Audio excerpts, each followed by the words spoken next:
Boa noite. Gostaria que você explicasse a sua opção para a entrada do Júnior Dutra, né, no jogo de hoje, uma formação teoricamente mais ofensiva, e o Jadson tentar também colocar para a gente como é que está dentro do campo essa ansiedade do Fluminense não conseguir fazer os gols necessários aqui ao longo desses 8 jogos que se passaram. Boa noite. Boa noite. Eu poderia até responder já com a sua pergunta.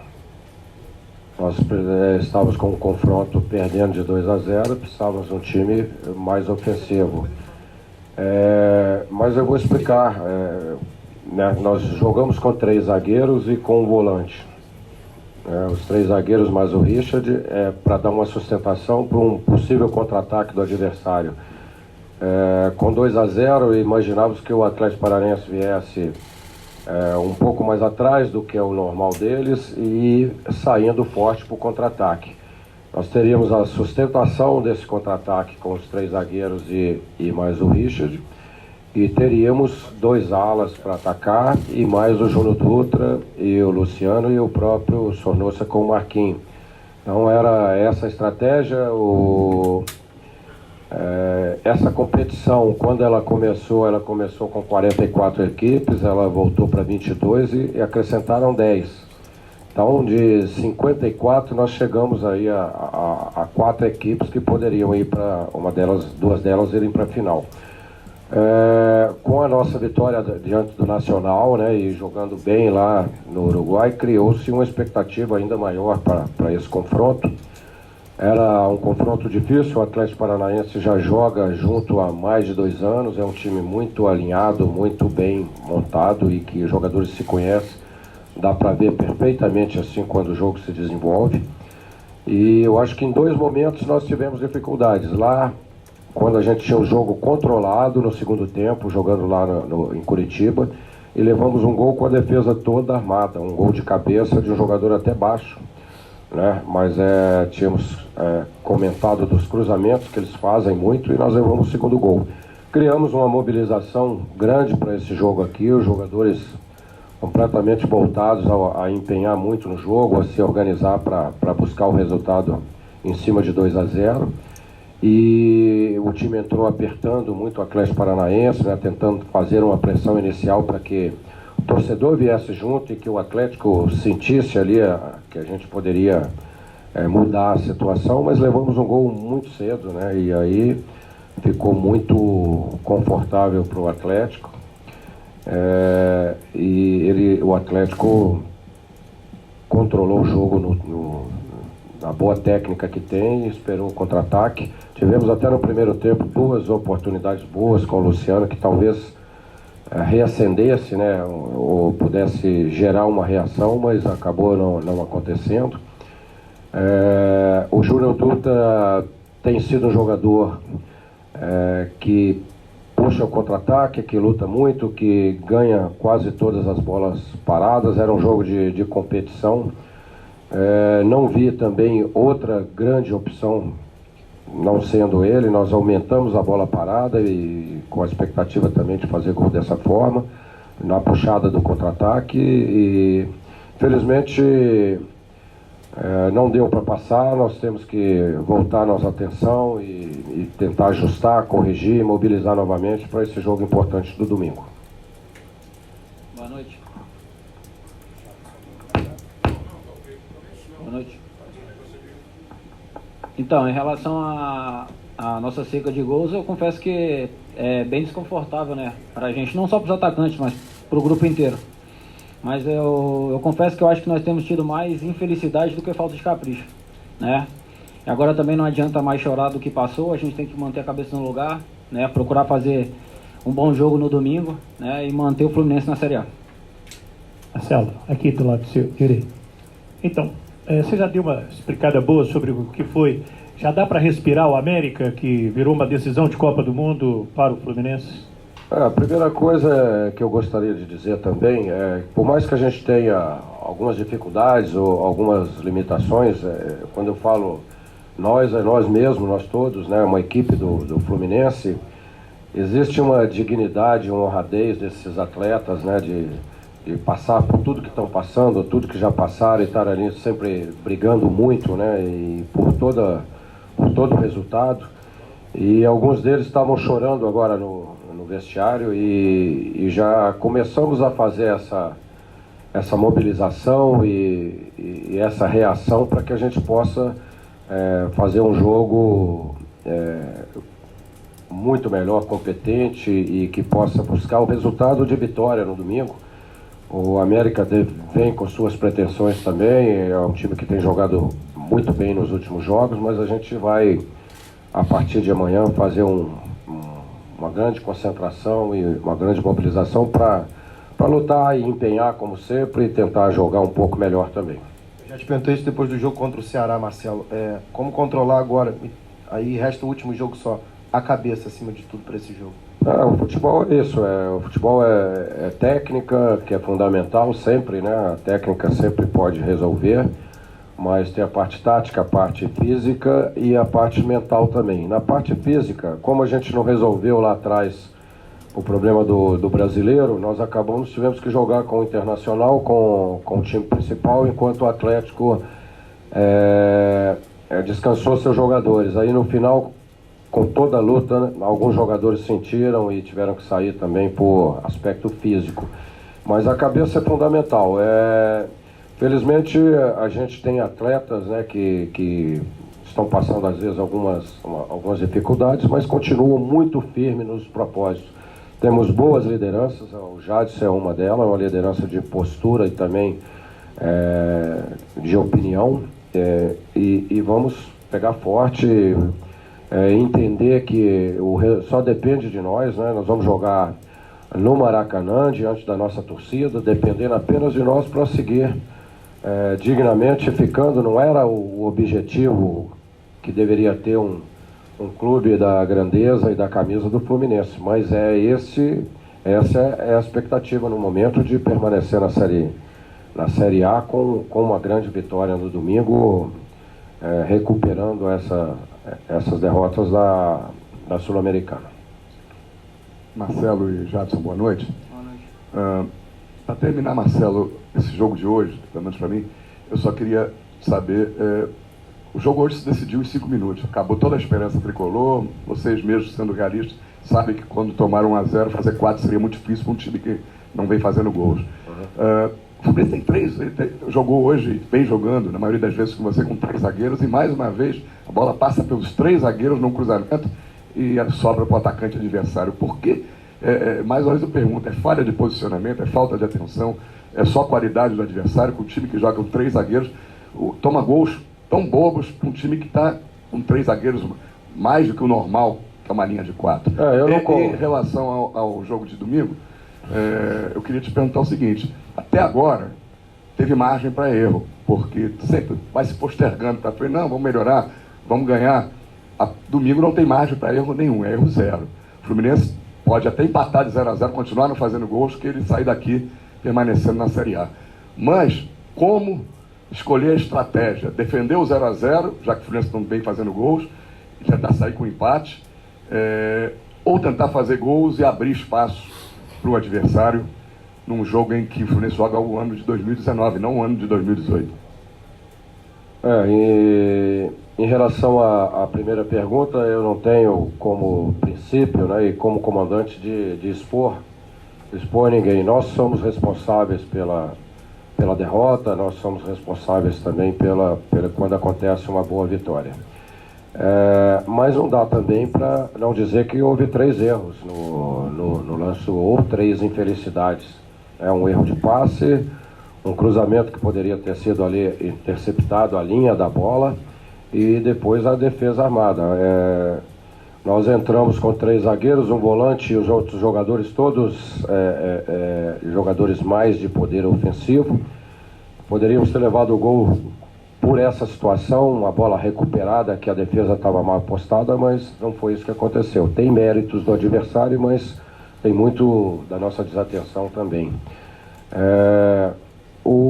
A gente vai para todo jogo com confiança, com otimismo, né, pensando muito positivamente. Tem sido assim, mesmo com essas derrotas aí no tempo recente. porque todo mundo trabalha muito, todo mundo trabalha intensamente, porque todo mundo se entrega muito. Não dá para errar mais, a gente sabe disso. A estratégia a gente vai montar, mas já posso adiantar que tem que ter um time equilibrado, que tenha uma defesa forte para conter o América, que vem só precisando da vitória, mas que possa estar sempre agredindo também, né, com esse equilíbrio entre defesa e ataque. Calma aí, rapidinho. Mais alguém quer fazer pergunta para o Jade? Para o Jade? Boa noite, Marcelo. Boa noite, Marcelo.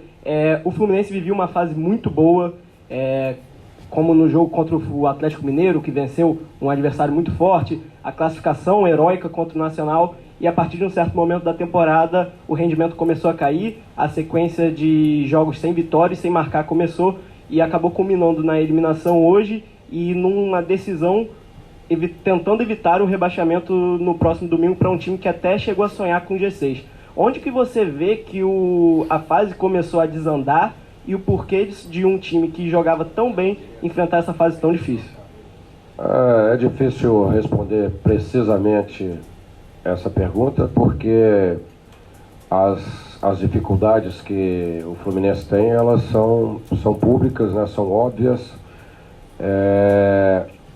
mas mesmo assim a gente tem um time que está sempre se empenhando muito. Em alguns desses jogos a gente tinha um jogo muito controlado, Palmeiras, Internacional e Bahia da mesma forma, e acabamos perdendo ali o jogo faltando 10 minutos, levando 2 gols com 10 minutos para acabar, principalmente falando desses jogos fora. Eu já disse isso uma vez, eu acho que os problemas fora do campo, eles não afetam tanto porque os jogadores são muito comprometidos, mas podem também inconscientemente gerar uma desconcentração em algum momento e que essa desconcentração leve a uma infelicidade e gol do adversário. Boa noite, Marcelo. A gente percebe que o Fluminense é muito previsível nas suas jogadas e nas alterações também.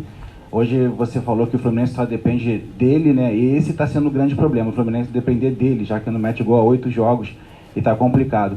Você botou hoje o Júnior Dutra mais para jogar na lateral, não sei se foi uma coisa do jogador mesmo de cair na lado, e botou mais o Marcos Júnior mais enfiado dentro da área, e teve alguns cruzamentos, e o Marcos Júnior é pequeno, não tem como subir com aqueles zagueiros do Atlético Paranaense. Eu queria que você respondesse sobre isso, se poderia inverter a posição ali, se é uma coisa de jogo ou se é uma estratégia, e qual é o atrativo que o torcedor tem do Fluminense para vir domingo, tirando o ingresso que é R$5? Vamos por etapa. Eu acho que eu não concordo absolutamente com a primeira observação sua, de que o time está previsível porque está sendo escalado os mesmos e as substituições são as mesmas. Nos últimos jogos nós jogamos com 2 zagueiros, com 3 volantes, nós jogamos com 2 volantes, com mais atacantes, e o Everaldo teve jogando e teve fora, então não pode ser as mesmas substituições. Você está fazendo assim, está concordando com uma coisa que você me perguntou e que está equivocada, né? Eu respondo tranquilamente. Às vezes entrou o Marcos Júnior, às vezes o Marcos Júnior jogou, às vezes o Dutra entrou do banco. Entrou o Marcos Júnior no lugar do Everaldo e o Everaldo no lugar do Marcos Júnior. Não, eu, Dutra e o Cabeças, onde é que eles jogaram nos últimos jogos? Como que eles entraram, cara? A segunda questão, o Dutra é voluntarioso, é um jogador de boa condição física, ele até pode ter voltado ali às vezes na direita, mas as melhores jogadas que nós fizemos no primeiro tempo foram bolas do Dutra, cabeceada para dentro da área, já dentro da área também, e que o Luciano acabou, por um motivo ou outro, não aproveitou. Então, a ideia era justamente o contrário, o Marquinhos tentar armar por dentro, o Everaldo quando joga um pouco mais na esquerda e tira o corredor ali do Ayrton Lira, e o Marquinhos, que é mais tático, entrar por dentro, é um jogador experiente, e o Dutra, junto com o Luciano, fazer a parte ofensiva, né, para a gente pudesse ter gente dentro da área. O Dutra até cabeceou algumas bolas, mas não com a precisão necessária para fazer o gol. E Qual o atrativo que a torcida tem para vir domingo no Maracanã sem ser ingresso R$5, já que o time jogou esse? eu não tenho o hábito de ficar chamando torcedor. Eu acho que o torcedor tem feito a sua parte, hoje fez a sua parte mais uma vez, é um grande número, incentivou o tempo todo e tomou uma ducha fria com um gol que ninguém esperava, nós também não, e continuou cantando e incentivando. Eu só acho que quando a gente tem o torcedor ao nosso lado, no momento difícil, a possibilidade de vitória, a possibilidade de alcançar o objetivo é maior. A gente espera que seja assim e o torcedor pode ter certeza que podemos errar, podemos nos equivocar, ter infelicidades, mas esse time vai correr sempre no limite, se entregar no limite em busca da vitória. Então seria essa a mensagem para que o torcedor possa nos ajudar nesse momento. Boa noite. Primeiro para o Jadson, levando em consideração todo o panorama atual, 8 jogos sem fazer gol, as recentes atuações, até o jogo de hoje, como fazer com que o torcedor acredite que é possível o Fluminense fugir do rebaixamento por tudo que ele tem visto nos últimos jogos? E para o Marcelo, depois do Jadson, eu queria saber de você que esse ano passado viveu uma experiência parecida com o Curitiba, né? Até certo ponto até parecida, que nos últimos jogos Curitiba teve uma sequência muito ruim. Por que está acontecendo de novo? Que experiência você tem desse jogo do ano passado para tentar mudar esse ano? Boa noite. Cara, torcedor que compareceu hoje, grande parte acreditava que nós pudéssemos fazer um resultado positivo aqui hoje. Mas boa parte deles compareceu porque eles amam o Fluminense, né? Muitos deles podem até criticar nós jogadores por determinada atuação, mas eles estão aqui pelo amor pelo Fluminense, né? E aqueles torcedores que realmente gostam do clube, que querem ajudar o clube, eles têm que comparecer no domingo, porque nós jogadores somos passageiros, nós, comissão técnica, né, staff, somos passageiros, o clube vai continuar. Então, esses que amam o Fluminense, eles têm que vir, têm que apoiar, independente do gosto por esse ou aquele jogador, que eles incentivem o seu clube de coração. E é só isso que nós podemos pedir para o torcedor. Em relação ao jogo, nós dependemos só de nós. Nós temos 2 resultados, né? Ninguém joga para empatar vestindo a camisa do Fluminense. Essa seria uma circunstâncias para a final do jogo, para uma situação lá, dependendo dos outros resultados também. Então vamos jogar buscando a vitória contra o América, como eu disse anteriormente aqui, tentar um equilíbrio bom entre defesa e ataque, mas tentar buscar a vitória. Quando a gente passa um tempo longo sem fazer gols, de repente está também num tempo próximo para buscar uma vitória e esse gol sair. Esperamos que seja assim no domingo. A experiência do Curitiba foi muito amarga, foi muito dura, porque eu tenho um respeito e uma gratidão muito grande ao Curitiba e da mesma forma que cheguei no Fluminense com esse objetivo de tirar o time lá de baixo, foi assim também no Curitiba, que estava com as mesmas dificuldades, tanto dentro quanto fora do campo, mas eu espero que o enredo final seja diferente. Marcelo, aqui no final aqui. A gente sabe que tem um jogo domingo, já foi falado e tal, mas olhando um pouquinho para frente, você já consegue se ver no Fluminense em 2019? Qual a leitura que você faz para sua possível ou não possível sequência no clube? Olha, é difícil responder essa pergunta. A diretoria do clube, os dirigentes, né, todos acompanham diariamente o trabalho, as orientações, acompanham todas as palestras, né, palestras do adversário, as palestras pré-jogo, e estão aí avaliando o meu trabalho. O técnico no Brasil, ele necessita muito de resultado, embora eu sempre diga também que os resultados, como o técnico depende de resultados, mas nem sempre os resultados dependem só do técnico, né? Vamos aguardar. A minha preocupação não é essa. A minha preocupação é um grande jogo no domingo, se possível convincente, com uma boa vitória, com todo o respeito que a gente tem pelo América, que nos últimos jogos jogou muito bem. A gente tem que preparar bem, mobilizar bem para esse jogo e cumprir essa missão por qual viemos aqui no Fluminense.